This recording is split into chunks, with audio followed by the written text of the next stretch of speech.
2025 Prophecy, Secrets Hidden in Ancient Sumerian Texts.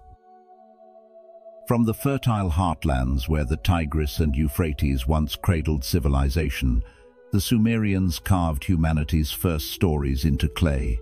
These weren't just marks, they were keys to a worldview that merged heaven and earth, fate and choice. On those ancient tablets are creation myths and great floods, laws etched in stone, cosmic maps of stars and eclipses, and cryptic omens meant to read the will of the gods. But here's the twist. These weren't random tales. They were a survival manual for a world constantly shifting between harmony and chaos. And that tension between order and collapse echoes into our lives today. Now, in the heart of 2025, amid climate extremes, political uncertainty, and dizzying technological leaps, the question can no longer be ignored. Were these tablets merely ancient myths, or hidden prophecies meant for our time? In this episode of The Journey of Wisdom, we explore the Sumerian code of survival, what it reveals, what it warns, and how its ancient cycles may hold the keys to navigating the storms of our own time. Number 1. Legacy of Sumerian writing and thought. The Sumerians left behind more than just ruins in the sands of Mesopotamia. They left a living bridge made of clay and thought, a bridge that carried their voices across thousands of years to us. They discovered that damp clay could hold memory, and in shaping those wedge-shaped marks we now call cuneiform, they created a way for ideas to outlast the breath that spoke them. At first, it was a humble tool, tallies for grain, receipts for trade, but it quickly became the backbone of a civilization's mind. Hymns whispered to the gods, proverbs full of hard-earned wisdom, laws that set boundaries for justice, contracts that bound hands in trust, court rulings that decided fates, records of the stars in their courses, and reflections on the meaning of existence all found their place pressed into clay. And by writing down what once only priests and seers could hold in memory, they made the sacred accessible. Rituals could be carefully repeated, omens preserved for future eyes, prayers standardized so the voice of the people could speak in unison, and royal decrees rooted in the authority of cosmic law. Cuneiform was not simply a script, it was the architecture of a worldview in which human life, the forces of nature, and the will of the gods were woven together in a single living system, constantly negotiated and renewed.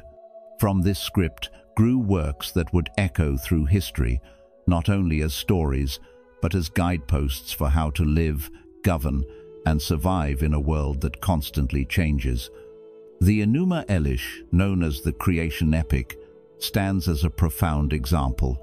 Though copied in later Babylonian times, it was born in the intellectual soil of Sumer. It tells of Tiamat, the endless, churning sea of chaos, and Marduk, the champion who defeats her and shapes from her remains an ordered cosmos. Beneath the myth lies a practical truth. Order is never permanent. It must be defended, renewed, and cared for. The same way Marduk maintains the cosmos, leaders must maintain harmony in their cities, keeping disorder at bay through wisdom and responsibility. In the Eridu Genesis, one of the oldest flood narratives known, we see another kind of warning. Humanity, in its arrogance and excess, disrupts the balance, and the gods answer with a great flood. Only one righteous man, warned in time, builds a vessel to preserve life. Here, the lesson is not only that nature can destroy, but that disaster is often a mirror of human action, yet even after catastrophe, renewal is possible if foresight, humility, and respect for the natural order guide our steps. And then there is the Epic of Gilgamesh, a masterpiece of human reflection. Gilgamesh, king of Uruk, begins as a man of boundless ambition, seeking to conquer death itself. But his journey through friendship, loss, and the limits of human power teaches him a deeper kind of immortality, not in endless life, but in the legacy of good governance, in the walls he builds to protect his people, and in the wisdom he leaves behind. The epic reframes heroism not as domination over the world, but as accountability to it, a harmony between human ambition and the rhythms of nature. Taken together, these Sumerian-rooted works reveal why cuneiform was far more than marks in clay. It was a vessel for humanity's oldest attempts to understand order, chaos, responsibility, and the cycles of renewal. By setting their struggles, laws, and dreams into the permanence of clay, the Sumerians created a durable grammar for how to think about life itself.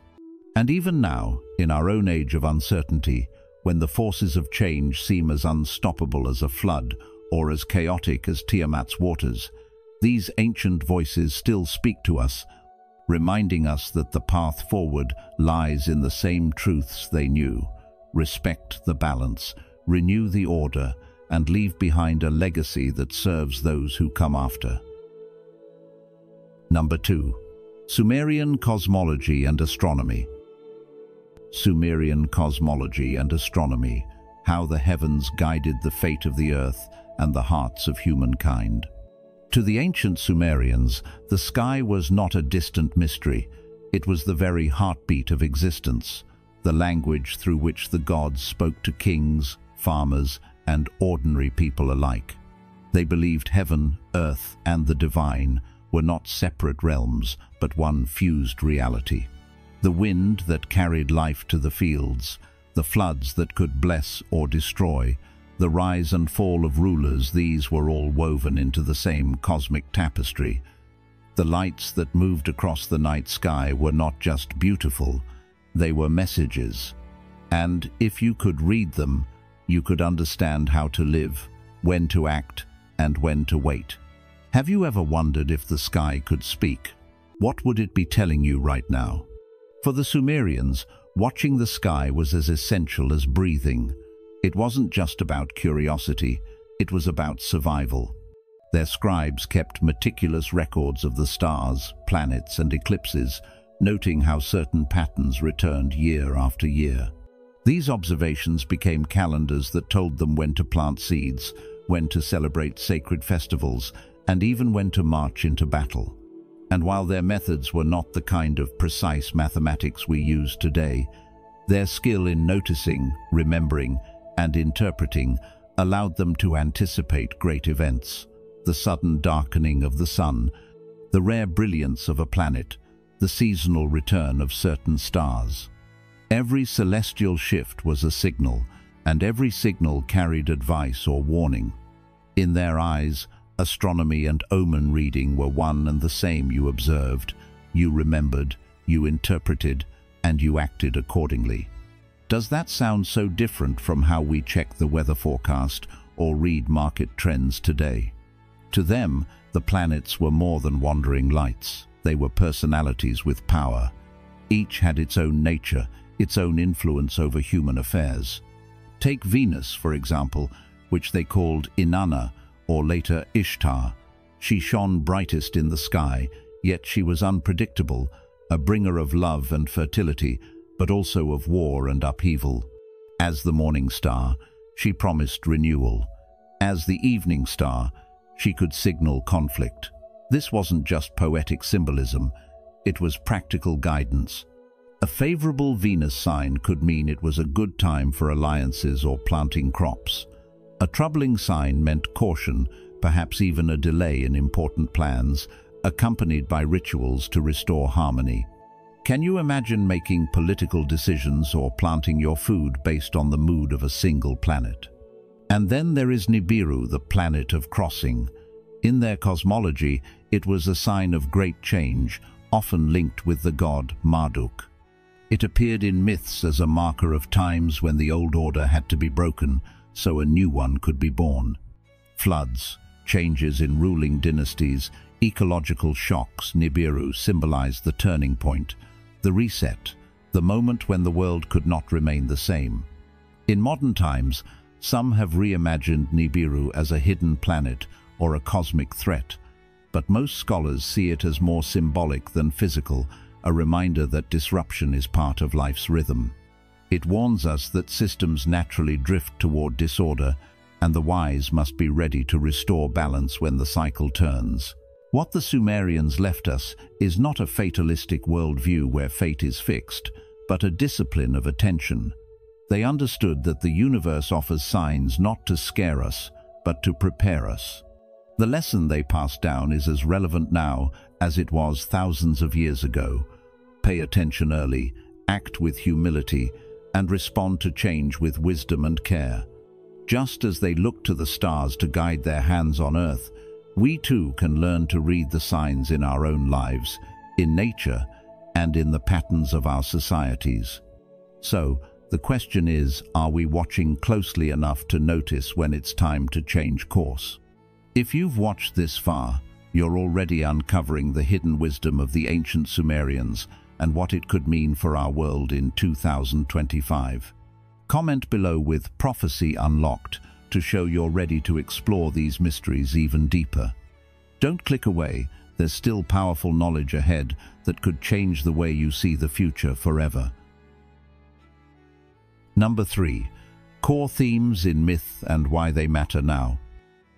Let's explore something ancient, but in a way that speaks directly to your life right now.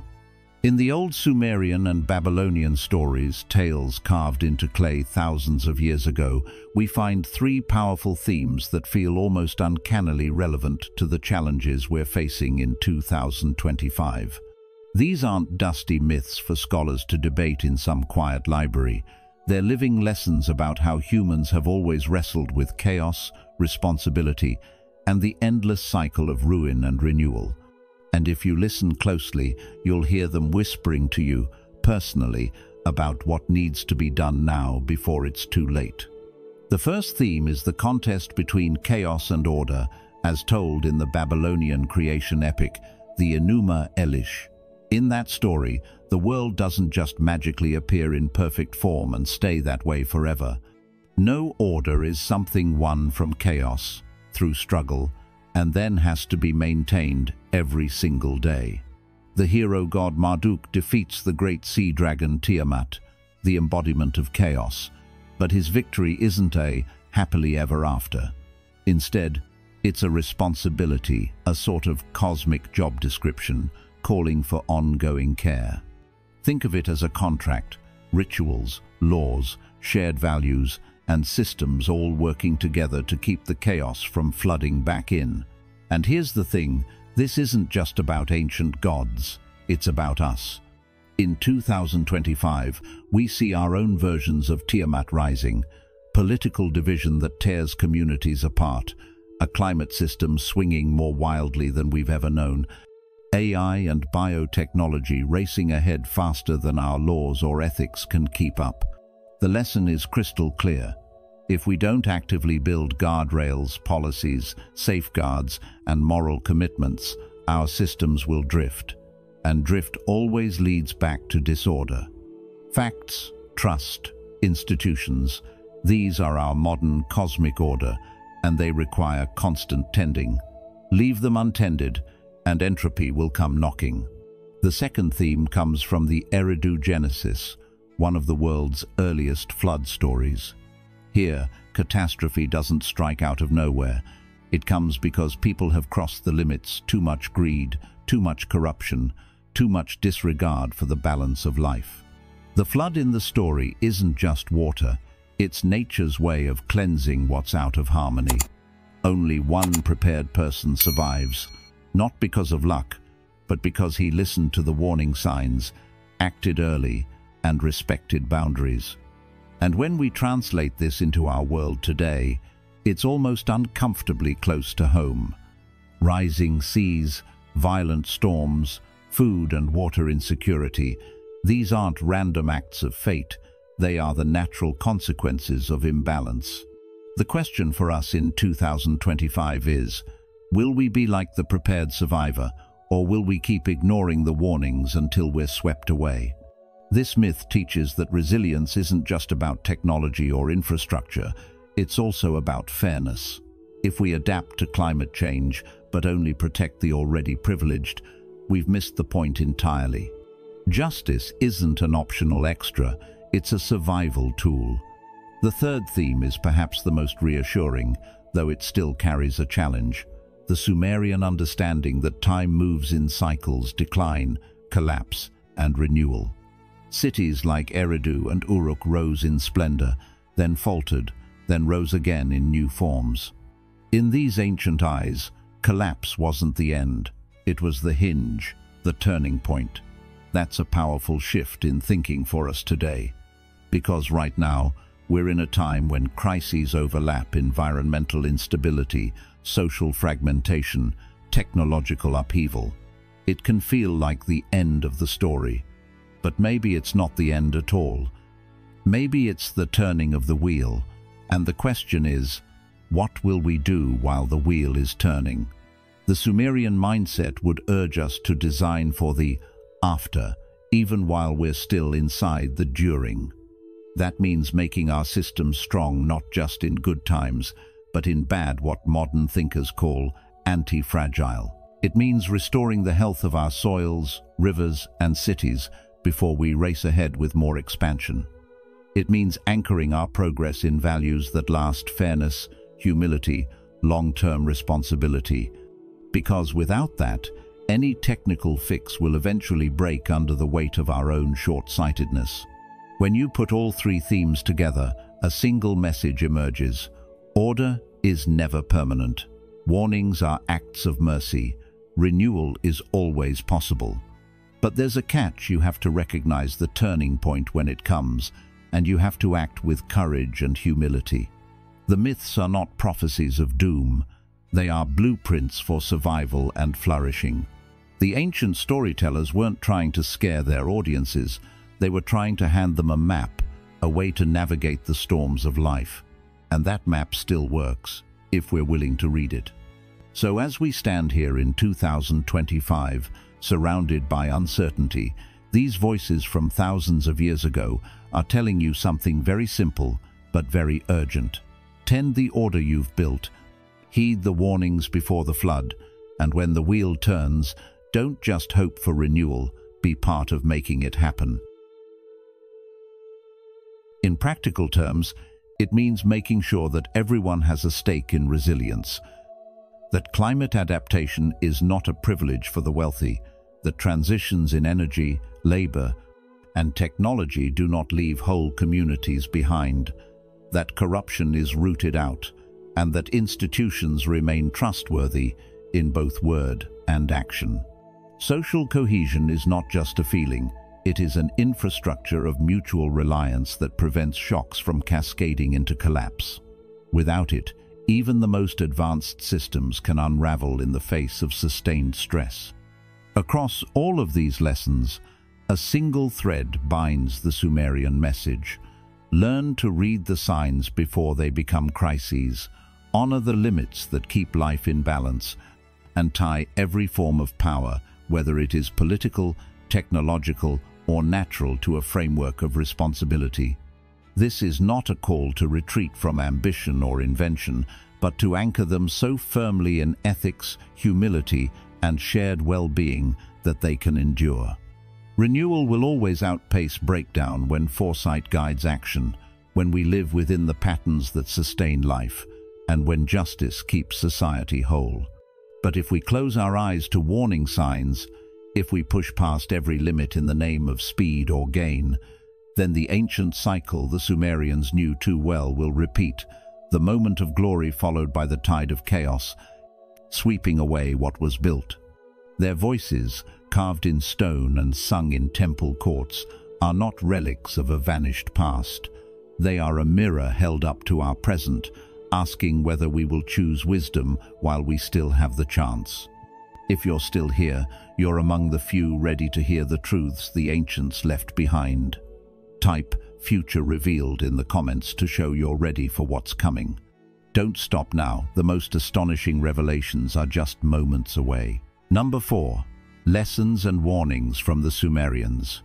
Lessons and warnings from the Sumerians carry a weight that echoes through thousands of years, speaking not only to ancient kings and priests, but to our own age of rapid change and restless ambition.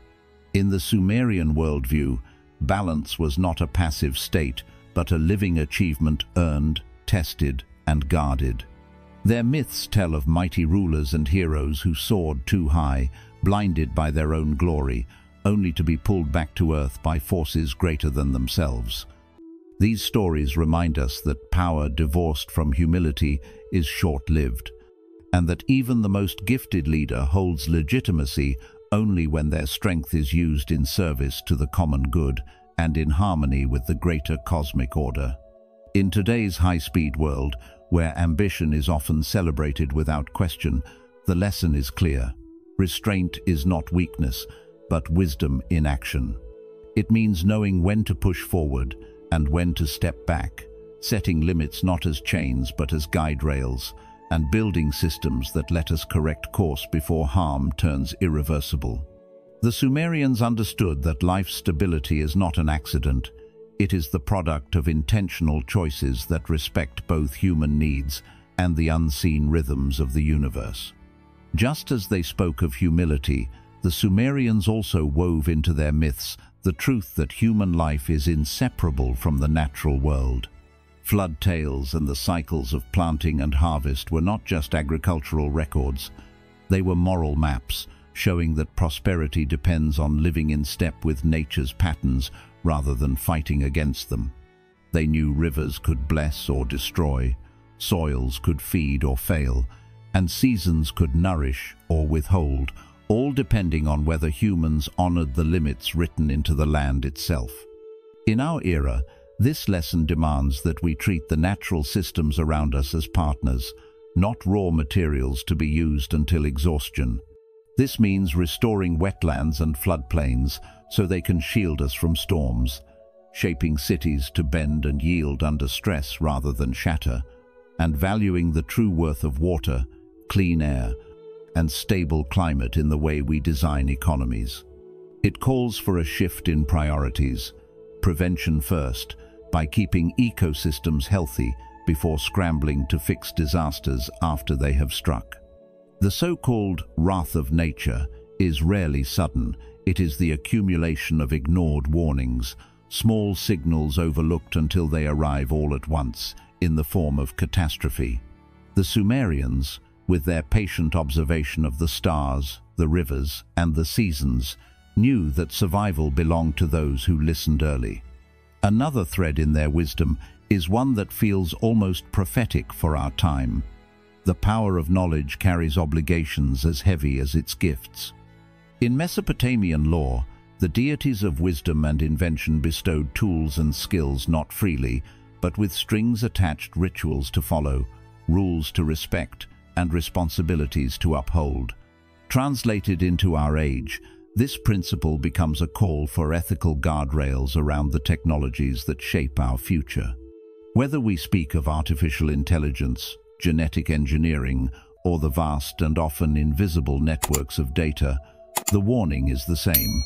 Power without governance accelerates, not progress, but collapse.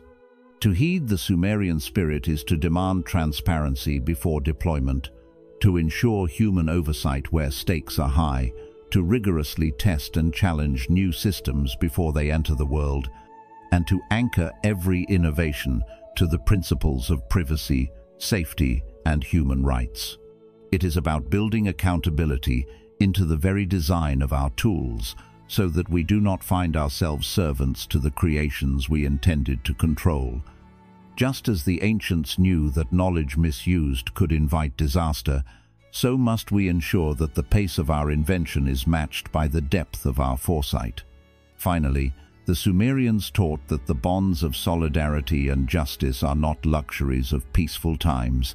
They are the pillars that hold stability together through crisis. Their myths show that when wealth and power grow too unequal, the foundations of society crack and upheaval is inevitable. Conversely, when burdens and rewards are shared fairly, order can endure even under strain. This is a truth as applicable to empires of clay tablets as to nations of satellites and smartphones. Number 5. 2025. The turn of the cycle. In the Sumerian way of looking at time, History doesn't march in a straight line. It moves like a tide. Periods of tension rise, crest, break, and leave room for renewal. And when you view 2025 through that lens, it stands out as a hinge year, not because fate is fixed, but because many pressures are peaking at the same time and asking you and all of us to choose how we respond. This isn't doom talk, it's a call to wakeful attention. The ancients watched the sky for meaning, and while we no longer rely on omens, we do know that heightened solar activity can stress satellites and power grids, and rare patterns in the heavens still pull our collective eye upward. The point is not to surrender to superstition, but to use these moments as prompts for preparedness, not determinism. So ask yourself, when alerts flash, do you freeze or prepare? When the world feels loud, do you seek clarity or slip into noise? What would a calm, grounded version of you do first? Let's name the drivers of volatility plainly, because clarity is compassion. Socio-political and environmental strain is real. Polarization frays trust. Supply chains remain fragile. Climate-amplified disasters keep stacking. And competition over water, food, and energy can turn local trouble into systemic risk. Runaway technological acceleration adds both power and fragility. Breakthroughs in AI and biotechnology give us tools for coordination and cure, yet the same tools can fuel misuse, disinformation, and brittle dependence when we rush faster than our ethics. Where do you see these pressures most clearly in your daily life? Which systems around you, work, home, community, depend on a single point of failure? How resilient is your information diet? Who do you trust when the feed goes sideways? And what small habit would make you sturdier this week? From here, two plausible arcs appear. In the negative scenario, call it drift into disorder, compounding shocks, overwhelm weak institutions. Severe weather collides with aging infrastructure. Grid or satellite disruptions ripple through finance and logistics. AI-driven info chaos erodes trust just when steady hands are needed, and miscalculation in a tense geopolitical climate triggers crisis. In moments like that, systems fail all at once, then suddenly. If you've ever watched a single rumor empty store shelves or a brief outage halt an entire day of work, you've seen the shape of it. How would your household cope with a multi-day grid disruption? What is your plan if payment systems go offline? Who are your 3 phone tree contacts if networks are unstable? And what shared agreements do you have with neighbors before stress arrives? The positive arc renewal through choice asks more of us but pays out better resilience. A shared jolt becomes a shared project. With ambitious climate adaptation and real emissions cuts, infrastructure built for resilience by design, clear guardrails for AI and biotech, transparent institutions that rebuild trust by showing their work, and safety nets that make transitions fair so people aren't asked to carry change alone. The result isn't utopia, it's a sturdier order that can absorb future shocks. If that's the direction you want, what role will you take? What is your sphere of control at home, at work, in your city? Which skill, first aid, local organizing, data literacy, home energy basics could you start learning now? And where can you show up consistently so that trust grows because you keep your word? What tips the balance is not grand rhetoric but steady maintenance? Or, as the old story puts it, act like Marduk, after the victory, do the maintenance. In practice, that means investing early in warning systems and redundancy, stress testing critical processes before they break, pairing every innovation with enforceable ethics, fighting corruption and cynicism with transparency and delivery, and centering equity so protection is not a privilege. This aligns with a simple, humane path. Do good, avoid harm, and cultivate wisdom. In your terms, can you back up your data and also back up a friend? Can you set 2 ways to pay, 2 ways to communicate, 2 ways to power essentials. Can you check sources before sharing and step away from outrage when it burns more than it lights?